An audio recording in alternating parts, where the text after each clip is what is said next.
L'Éternel Dieu donna cet ordre à l'homme, tu pourras manger de tous les arbres du jardin mais tu ne mangeras pas de l'arbre de la connaissance du bien et du mal, car le jour où tu en mangeras, tu mourras. Genèse 2, 16-17. Bien-aimés, nous savons bien que l'homme a désobéi à Dieu et a mangé de l'arbre qui lui était interdit. Dieu aurait pu le tuer mais, dans sa grande miséricorde, Dieu a plutôt cherché à le sauver. Sachons que depuis sa création, l'être humain a été doté du libre arbitre, ce qui a fait de lui quelqu'un qui est capable de choisir quelle que soit la situation. Dieu respecte la liberté de penser de l'humain. Il ne forcera jamais l'humain à faire ce que ce dernier ne veut pas faire lui-même. Sinon, aucune personne n'irait en enfer. Dieu forcerait alors tout le monde à aller au ciel mais ce n'est pas son mode de fonctionnement. Tout ceci pour vous dire que Dieu ne vous forcera pas à vous marier si vous ne le désirez pas. Adam avait premièrement ressenti un vide en lui. Il n'avait trouvé aucune personne semblable à lui pendant qu'il donnait des noms aux animaux. Ayant donc ressenti ce vide, Dieu avait trouvé que le moment était arrivé pour que ce dernier ait une aide et il la lui avait donnée. De nos jours, nous rencontrons des personnes qui, guidées par l'appât du gain ou animées par un fort esprit de manipulation, n'hésiteront pas à vous dire que Dieu leur a dit que vous êtes leurs époux. Ils vont aller dans des églises réveillées, juste pour trouver des maris ou des femmes. Ils croiront donc pouvoir facilement influencer leur proie s'ils mettent en avant le nom de Dieu. Nous trouvons même des pasteurs qui agissent aussi de la sorte. Ces derniers s'arrangeront à caser des membres de leur famille s'ils tombent sur des fidèles ayant une situation sociale agréable et qui sont célibataires. Ceux qui se laissent influencer facilement vont succomber à cette arnaque. D'où le but de cet enseignement, si Dieu lui-même ne vous force pas à faire quelque chose, pourquoi vous retrouverez-vous en train d'épouser une personne que vous n'avez pas désirée? Bien-aimés, sachez que le fait d'aller à l'église ne fait pas de vous un chrétien. Aller à l'église ne fait pas de vous non plus un bon époux ou une bonne épouse.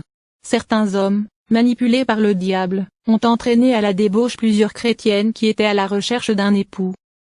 Je vous ai toujours conseillé d'avoir une relation étroite avec Dieu.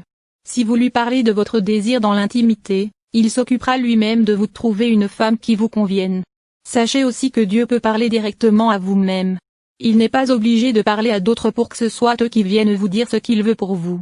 Être prophète est un domaine très convoité de nos jours par les serviteurs de Dieu alors que c'est le Saint-Esprit qui distribue les rôles. Bien entendu, dans ce couloir, nous trouvons de plus en plus de faux prophètes. N'en parlons pas de fausses prophéties, elles sont aussi de plus en plus fréquentes en ce moment. Nous trouvons de plus en plus des personnes qui vous diront que Dieu leur a dit de vous dire ceci ou cela. Dieu leur a même dit que face à leurs problèmes, vous êtes la seule personne à même de les aider. Arnaque bien-aimée. Faites attention. Être chrétien vous expose aux arnaques puisque le chrétien est censé être bon et généreux comme Jésus mais, c'est le même Jésus qui a dit que nous devons aimer notre prochain comme nous-mêmes. Mais il n'a jamais dit, plus que nous-mêmes. Pour revenir à notre enseignement, vous êtes suffisamment grand pour choisir votre épouse vous-même. De telle sorte que si ça ne marche pas, vous ne pourrez vous en prendre qu'à vous-même. Pour ceux qui savent qu'il faut s'en référer à Dieu pour un problème aussi important que celui-là, ce qui est de loin la meilleure chose, attendez que Dieu vous parle lui-même. Dieu est un nom commun puisque plusieurs personnes n'ont pas Jésus-Christ comme Dieu. Qui donc leur a parlé? Posez-vous la question. Le moment est donc venu pour moi de vous demander de vous positionner par rapport à votre éternité. Où voulez-vous passer votre éternité? Au ciel ou en enfer? C'est le moment pour vous de choisir. Et oui parce que vous ne pouvez le faire que de votre vivant. Que l'on ne vous trompe pas. Ce choix, vous êtes le seul à pouvoir le faire. Personne ne peut le faire à votre place. Ce qui veut dire que le purgatoire n'existe pas. Vous ne pouvez pas avoir vécu dans la désobéissance à la parole de Dieu et espérer aller au ciel. Faites donc votre choix et choisissez Jésus-Christ. Sachez que le manque de choix est un choix. Si vous n'avez pas Jésus, vous aurez forcément le diable. Si vous voulez aller au ciel comme je l'espère, faites la prière de repentance et si vous ne savez comment la faire, dites tout simplement ceci après moi, Jésus, je reconnais que je suis un pécheur. J'ai agi jusqu'ici de la manière qui ne te plaît pas et je te demande sincèrement et humblement pardon. Je reconnais que tu es mort sur la croix pour te sauver et pour cette raison, je t'accepte dès cet instant, toi Jésus-Christ, comme mon Seigneur et Sauveur personnel. Viens dans ma vie et fais de moi ce que tu veux.